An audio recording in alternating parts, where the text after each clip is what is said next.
scholarship lấy tuần bún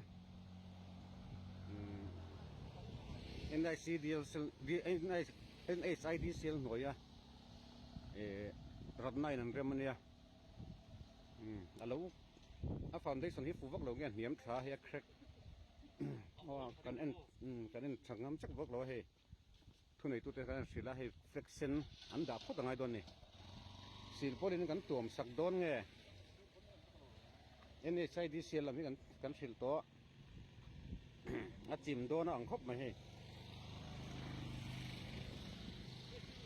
so crack bốc hay lùng ra mà hết crack to này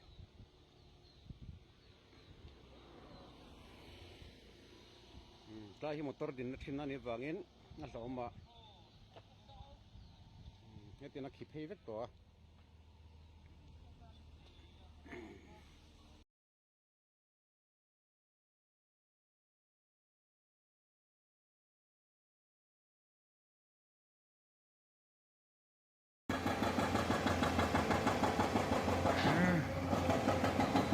selling le ke fang in car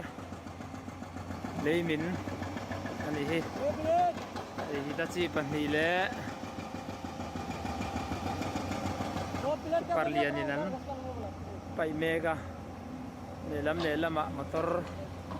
zin ri va kan tang khang nual ani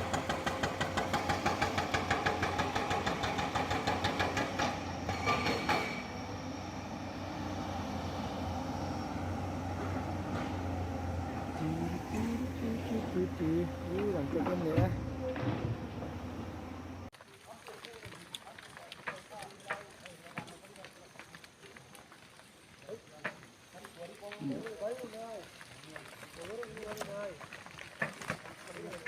mũi phang bùn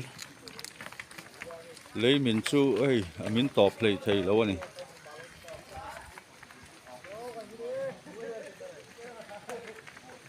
nó thòng ấy nó bom lâu chả reng mày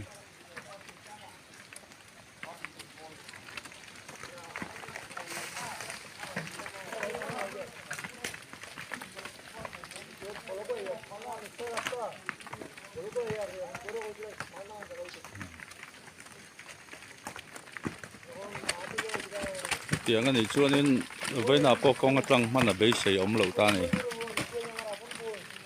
miền tour khi là in chop trâu mày ạ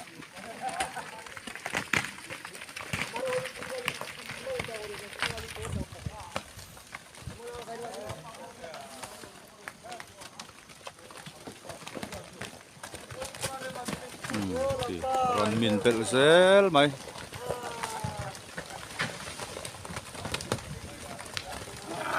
mình tọp bom đón lâu nè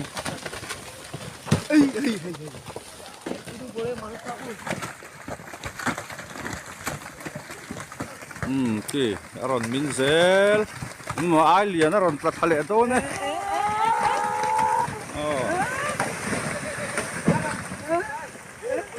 khát thale ta múp khốp mày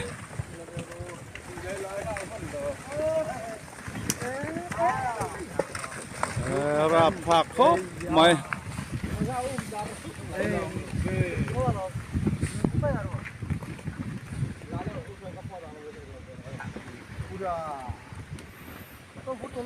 thì ngày nào ông đón lâu này thì có vẻ là hôm nay ta nắn giá ta tiếng về rồi này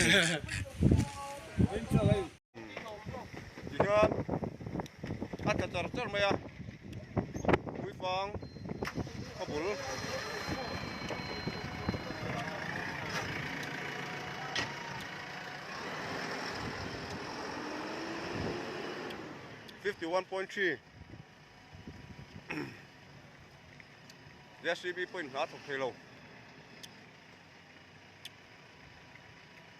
Vẫn chấm mắt chung chú chấm hai hàng tăng thế ngắm kia này kia mình răng chua nên vẫn đi thì tăng hụt ống đập tụt po thì thấy là anh này